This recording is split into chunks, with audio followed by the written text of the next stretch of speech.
Gênesis, capítulo 37. José e os seus irmãos. Jacó ficou morando na terra de Canaã, onde o seu pai tinha vivido. Esta é a história da família de Jacó. Quando José era um jovem de 17 anos, cuidava das ovelhas e das cabras, junto com os seus irmãos, os filhos de Bila e de Zilpa, que eram mulheres do seu pai. E José contava ao pai as coisas erradas que os seus irmãos faziam. Jacó já era velho quando José nasceu, e por isso ele o amava mais do que a todos os seus outros filhos. Jacó mandou fazer para José uma túnica longa, de mangas compridas. Os irmãos viam que o pai amava mais a José do que a eles, e por isso tinham ódio dele e eram grosseiros quando falavam com ele. Certa vez, José teve um sonho e o contou aos seus irmãos. Aí é que ficaram com mais raiva dele, porque ele disse assim: "Escutem que eu vou contar o sonho que tive. Sonhei que estávamos no campo amarrando feixes de trigo. De repente, o meu feixe ficou de pé e os feixes de vocês se colocaram em volta do meu e se curvavam diante dele." Então os irmãos perguntaram: "Quer dizer que você vai ser nosso rei e que vai mandar em nós?" E ficaram com mais ódio dele ainda por causa dos seus sonhos e do jeito que ele os contava. Depois José sonhou outra vez e contou também esse sonho aos seus irmãos. Ele disse assim: "Eu tive outro sonho. Desta vez o sol, a lua e 11 estrelas se curvaram diante de mim." Quando José contou esse sonho ao pai e aos irmãos, o pai o repreendeu e disse: "O que quer dizer esse sonho que você teve? Por acaso a sua mãe, os seus irmãos e eu vamos nos ajoelhar diante de você e encostar o rosto no chão?" Os irmãos de José tinham inveja dele, mas o seu pai ficou pensando no caso. José é vendido e levado para o Egito. Um dia os irmãos de José levaram as ovelhas e as cabras do seu pai até os pastos que ficavam perto da cidade de Siquém. Então Jacó disse a José: "Venha cá. Vou mandar você até Siquém, onde os seus irmãos estão cuidando das ovelhas e das cabras." "Estou pronto para ir", respondeu José. Jacó disse: "Vá lá e veja se os seus irmãos e os animais vão bem e me traga notícias." Então, dali do vale de Hebrom, Jacó mandou que José fosse até Siquém e ele foi. Quando chegou lá, ele foi andando pelo campo. Aí um homem o viu e perguntou: "O que você está procurando?" "Estou procurando os meus irmãos", respondeu José. "Eles estão por aí, em algum pasto, cuidando das ovelhas e das cabras. O senhor sabe aonde foram?" O homem respondeu: "Eles já foram embora daqui. Eu ouvi quando disseram que iam para Dotã." Aí José foi procurar os seus irmãos e os achou em Dotã. Eles viram José de longe e, antes que chegasse perto, começaram a fazer planos para matá-lo. Eles disseram: "Lá vem o sonhador. Venham, vamos matá-lo agora. Depois jogaremos o corpo num poço seco e diremos que um animal selvagem o devorou. Assim veremos no que vão dar os sonhos dele." Quando Rúben ouviu isso, quis salvá-lo dos seus irmãos e disse: "Não vamos matá-lo. Não derramem sangue. Vocês podem jogá-lo neste poço aqui no deserto, mas não o machuquem." Rúben disse isso porque planejava salvá-lo dos irmãos e mandá-lo de volta ao pai. Quando José chegou ao lugar onde os seus irmãos estavam, eles arrancaram dele a túnica longa de mangas compridas que ele estava vestindo. Depois o pegaram e o jogaram no poço que estava vazio e seco, e sentaram-se para comer. De repente, viram que ia passando uma caravana de ismaelitas que vinha de Gileade e ia para o Egito. Os seus camelos estavam carregados de perfumes e de especiarias. Aí Judá disse aos irmãos: "O que vamos ganhar se matarmos o nosso irmão e depois escondermos a sua morte? Em vez de o matarmos, vamos vendê-lo a esses ismaelitas. Afinal de contas, ele é nosso irmão, é do nosso sangue." Os irmãos concordaram. Quando alguns negociantes midianitas passaram por ali, os irmãos de José o tiraram do poço e o venderam aos ismaelitas por 20 barras de prata. E os ismaelitas levaram José para o Egito. Quando Rúben voltou ao poço e viu que José não estava lá dentro, rasgou as suas roupas em sinal de tristeza. Ele voltou para o lugar onde os seus irmãos estavam e disse: "O rapaz não está mais lá. E agora, o que é que eu vou fazer?" Então os irmãos mataram um cabrito e com o sangue mancharam a túnica de José. Depois levaram a túnica ao pai e disseram: "Achamos isso aí. Será que é a túnica do seu filho?" Jacó a reconheceu e disse: "Sim, é a túnica do meu filho. Certamente algum animal selvagem o despedaçou e devorou." Então, em sinal de tristeza, Jacó rasgou as suas roupas e vestiu roupa de luto, e durante muito tempo ficou de luto pelo seu filho. Todos os seus filhos e filhas tentaram consolá-lo, mas ele não quis ser consolado e disse: "Vou ficar de luto por meu filho até que vá me encontrar com ele no mundo dos mortos." E continuou de luto por seu filho José. Enquanto isso, os midianitas venderam José a Potifar, oficial e capitão da guarda do rei do Egito.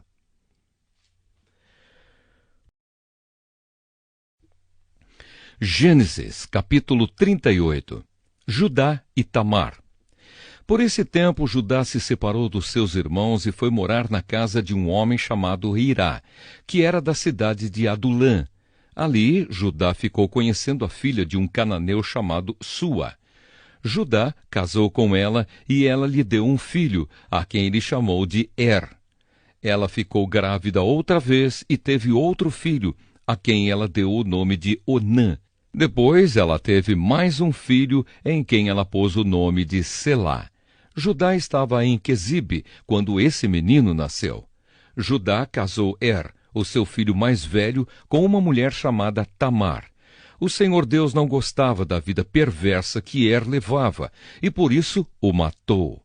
Então Judá disse a Onã: "Vá e tenha relações com a viúva do seu irmão. Assim você cumprirá o seu dever de cunhado para que o seu irmão tenha descendentes por meio de você." Ora, Onã sabia que o filho que nascesse não seria considerado como seu. Por isso, cada vez que tinha relações com a viúva do seu irmão, ele deixava que o esperma caísse no chão para que o seu irmão não tivesse descendentes por meio dele. O Senhor ficou desgostoso com o que Onã estava fazendo e o matou também. Então Judá disse a Tamar, a sua nora: "Volte para a casa do seu pai e continue viúva até que o meu filho Selá fique adulto." Ele disse isso porque tinha medo que Selá fosse morto, como havia acontecido com os seus irmãos. Assim, Tamar foi morar na casa do pai dela. Passado algum tempo, a mulher de Judá morreu. Quando acabou o luto, Judá foi até Timnate, onde estavam cortando a lã das suas ovelhas. E o seu amigo Hirá de Adulã foi com ele.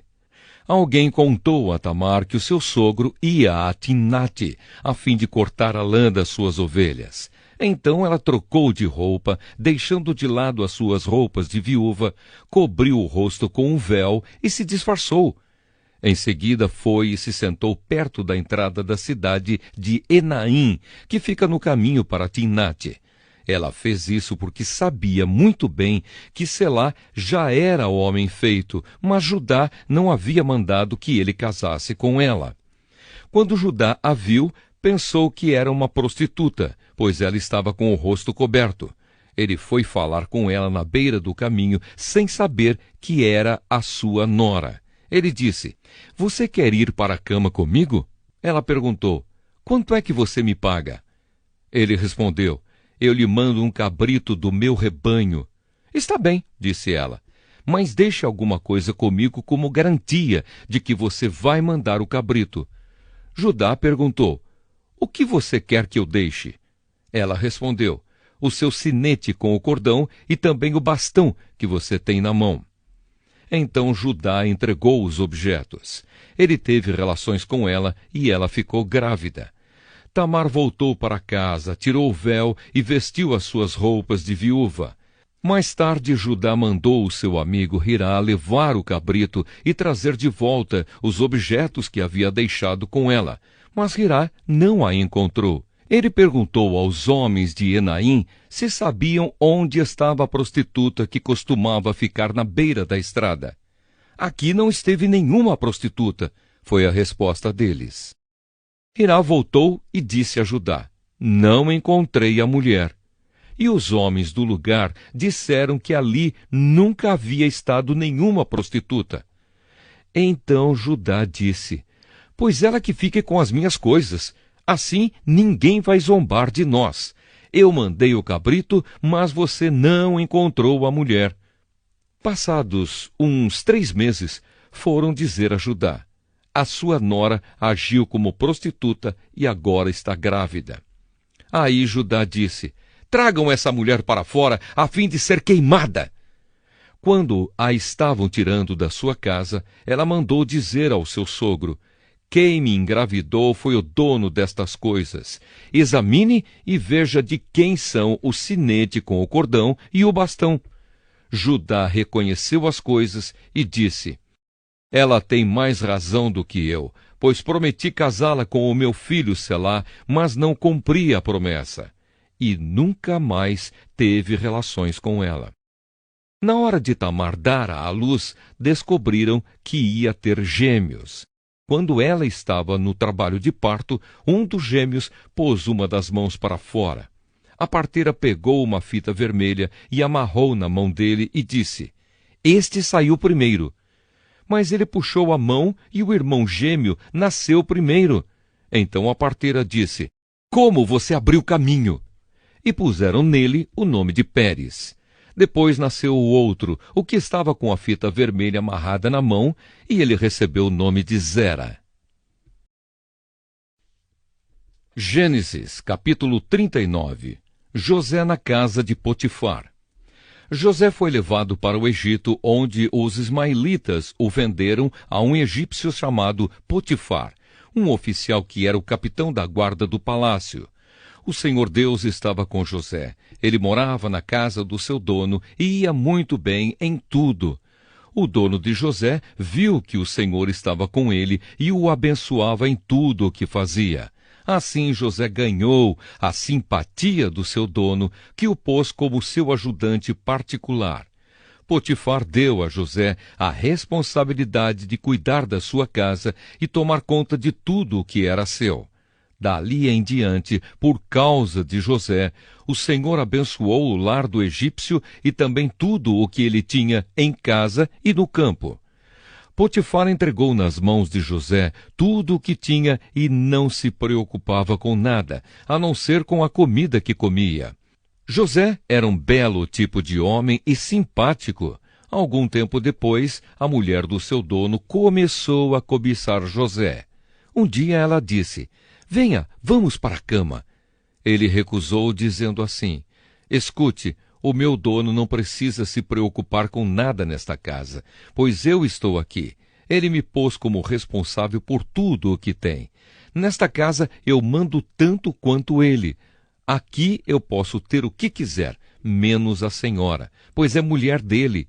Sendo assim, como poderia eu fazer uma coisa tão imoral e pecar contra Deus? Todos os dias ela insistia que ele fosse para a cama com ela, mas José não concordava e também evitava estar perto dela. Mas um dia, como de costume, ele entrou na casa para fazer o seu trabalho e nenhum empregado estava ali. Então ela o agarrou pela capa e disse: venha, vamos para a cama. Mas ele escapou e correu para fora, deixando a capa nas mãos dela. Quando notou que, ao fugir, ele havia deixado a capa nas suas mãos, a mulher chamou os empregados da casa e disse: vejam só, este hebreu que o meu marido trouxe para casa está nos insultando. Ele entrou no meu quarto e quis ter relações comigo, mas eu gritei o mais alto que pude. Logo que comecei a gritar bem alto, ele fugiu, deixando a sua capa no meu quarto. Ela guardou a capa até que o dono de José voltou. Aí contou a mesma história assim: esse escravo hebreu que você trouxe para casa entrou no meu quarto e quis abusar de mim. Mas eu gritei bem alto e ele correu para fora, deixando a sua capa no meu quarto. Veja só de que jeito o seu escravo me tratou. Quando ouviu essa história, o dono de José ficou com muita raiva. Ele agarrou José e o pôs na cadeia onde ficavam os presos do rei. E José ficou ali. Mas o Senhor estava com ele e o abençoou, de modo que ele conquistou a simpatia do carcereiro. Este pôs José como encarregado de todos os outros presos, e era ele quem mandava em tudo o que se fazia na cadeia. O carcereiro não se preocupava com nada do que estava entregue a José, pois o Senhor estava com ele e o abençoava em tudo o que fazia.